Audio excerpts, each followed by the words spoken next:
Hello and welcome to this week's episode of Bite Size Cybercrime, the podcast where we discuss cybercrime, cyber news, and new cybercrime. I'm your host, Chloe Tonis, and today we have a very interesting new malware to look at, and it could be in your home, but not on your computer. Most cybercrimes that exploit networks specifically are targeted at corporations. It makes sense. Corporate networks are huge and have potentially very valuable data. The truth is, however, that regular people also have valuable data. Think about it. Companies sell our data all the time to advertisers in hopes that we buy their products. And federal agents are able to place you at the scene of a crime based on the signals coming from your cell phone. This malware exploits not enterprise routers, but SOHO, small office, home office routers, like the one you have in your home and could even be using right now to listen to this very podcast. Routers in a home are rarely updated or monitored, which makes them a great device to target. ZuoRAT is a malware that has begun to target routers from Netgear, Cisco, ASUS, and Dratec in both North America and Europe. It's thought to be a heavily modified version of a malware called Mirai, which targets Internet of Things devices by brute forcing into improperly updated devices. We'll talk more about Mirai next week. Before the routers are compromised, they are scanned for a variety of vulnerabilities that would allow remote access, so the malware can jump right in and do what it wants. In fact, the RAT in ZuoRAT stands for Remote Access Trojan, and as the name suggests, it is malware that allows the controller remote administrative access. With this type of high-level access, ZuoRAT can capture packages being transmitted over your router, such as requests to visit certain websites, and it's also capable of redirecting your connections. It can change an HTTP request to visit a web page so that you visit a malicious website instead of the one you wanted to actually go to. And it can modify DNS, or domain name system records, to do the same thing. DNS records are usually stored in your device for some time, so to get rid of any evidence the malware creates, temporary folders are created that will likely no longer exist by the time you suspect something is up and check your router.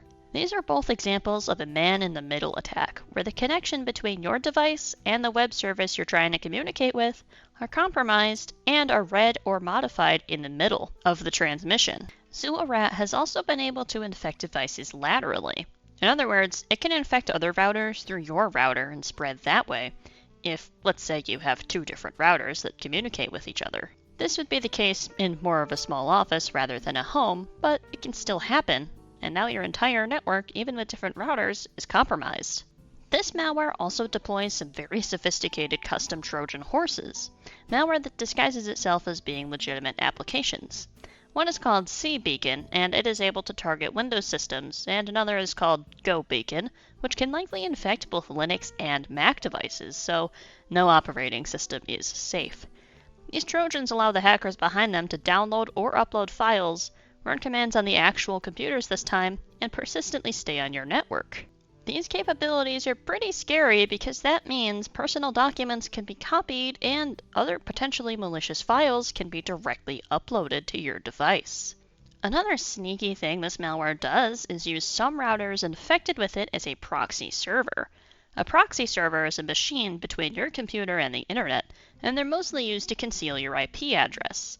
You tell the proxy what your request is, and the proxy asks the website for the request on your behalf. So the web server thinks the proxy is the one who is requesting it and not you, and, well, the proxy has a different IP address than you do. A proxy server can be combined with a firewall to filter malicious traffic from entering your network. And, well, a firewall is mostly just a filter for malicious traffic entering your network. And a proxy can just be an extra layer in between. I think based on what I've told you about this malware, though, we can kinda guess that it's not gonna be blocking any malicious traffic from your router. But it uses routers as a proxy server to disguise the IP of its CNC, or Command and Control server, which is the server the hacker uses to control the malware. So, if we're trying to trace down who is behind this malware, we will trace it to some random router instead of the actual server. This campaign is highly sophisticated and was difficult to detect. Forensic evidence suggests it was first launched in 2020, and, well, 2020 was a great year to launch this type of campaign with the number of people working from home offices. Think about it. If you're doing work from home and you're not on an encrypted company VPN, the malware can still see what you're doing and can potentially still gain access to important corporate data on your personal or company-provided device.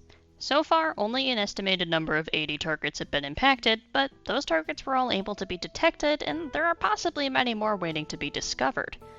Due to its sophistication, some theorize that this is part of some sort of state-sponsored campaign, or from some very experienced active persistent threat group, which is a well-established hacking group that causes a lot of issues in the world. Oftentimes, a location of these threats are estimated, and their techniques are well recorded, so we can try to guess who may be causing certain attacks in the world. However, no official links have been made so far to any ATP. So how can you protect against this malware? Well, the simplest way to avoid getting infected in the first place is to update your router. If your ISP provides your router, you're most likely set, as they'll provide security updates for you. If it's your own router that you purchased and set up yourself, you need to go to the router's web interface to update the security settings, and by doing this you need to find the IP address of your router and type it into your address bar on your web browser. I think the easiest way to find the IP address of your router is to open the command prompt, type in ipconfig, and look under the default gateway section. I would like to give a special thank you to Black Lotus Labs, which is the first lab that discovered the ZuoRAT malware. And of course a thank you to Hacker News, Bleeping Computer, HelpNet Security, and MSSP Alert for information on this new malware. And of course I'd like to thank you for tuning into this week's episode of Bite Size Cybercrime, and until next time, update your routers and stay secure.